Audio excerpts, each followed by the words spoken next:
হুমায়ুন আহমেদের ইচ্ছার কথা জানিয়ে নুহাশপল্লীতে তার শেষ শয্যার ব্যাপারে অনড় অবস্থান জানান স্ত্রী মেহের আফরোজ শাওন। অপারেশনের আগের দিন বলেছে নিজের মুখে, আমার যদি কিছু হয়, সঙ্গে সঙ্গে আবার বলেছে আমি জানি আমি ভালো হয়ে যাব, আমার কিছুই হবে না, তারপরেও যদি আমার কিছু হয় আমাকে নিয়ে অনেক টানাটানি হবে, কুসুম তুমি স্ট্রং থেকো, আমাকে নুহাশপল্লীতে শোয়ায় রেখো। পরিবারের অন্য সদস্যদের আচরণ নিয়েও প্রশ্ন তোলেন শাওন।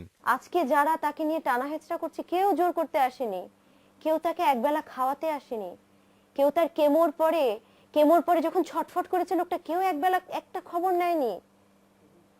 একটু আগে শুনলাম ইন্টারভিউতে বহুবার নাকি তাদেরকে বলেছে, আমার প্রশ্ন বহুবার বলার সুযোগটা কোথায় পেয়েছে, বহুবার গত 10 বছরে কয়বার দেখতে পেয়েছে, বহুবার বলার সুযোগ কোথায় পেয়েছে? একবার সুযোগ দিত বলার জন্য কথা, কোনোদিন কি তার কথা শুনেছে কেউ? কোনোদিন কি তাকে কেউ কিছু বলেছে?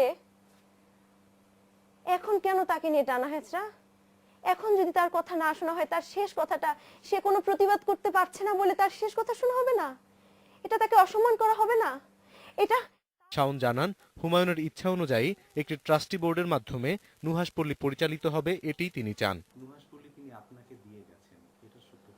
না, নুহাশপল্লী উনি কাউকে দিয়ে যাননি, উনি কখনো চাননি নুহাশপল্লী সবার থাকবে, নুহাশপল্লী সবার বলতে ব্যক্তি সবার না, এটা একটা ট্রাস্টি হবে, এটা চেয়েছিলেন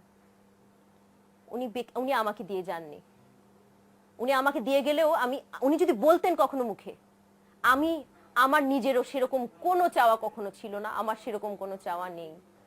অপারেশনের আগের দিন রাতে উনি আমাকে বলেছেন, আমার যদি কিছু হয়, কাল তো আমার অপারেশন, আমার যদি কিছু হয়, আমি জানি আমার কিছু হবে না, সঙ্গে সঙ্গে বলেছেন আমি জানি আমার কিছু হবে না, আমি জানি আমি ভালো হয়ে যাব, তবুও আমার যদি কিছু হয় আমাকে নিয়ে অনেক টানা হেচড়া হবে। আমাকে কেউ শহীদ মিনারে নিয়ে যেতে চাইবে, কেউ পিটিভিতে নিয়ে যেতে চাইবে, কেউ এফডিসিতে নিয়ে যেতে চাইবে, কেউ বাংলা একাডেমিতে নিয়ে যেতে চাইবে। আমাকে টানা হেচড়া করতে দিও না কুসুম, তুমি স্ট্রং থেকো, আমাকে নুহাশপল্লীতে শোয়ায় রেখো, আমাকে নুহাশপল্লীতে শোয়ায় রেখো। নুহাশপল্লীতে দাফন না করার বিষয়ে হুমায়ুন কাউকে কিছু বলে যাননি বলেও দাবি করেন শাওন। অনিমেষ কর, ইন্ডিপেন্ডেন্ট নিউজ, ঢাকা।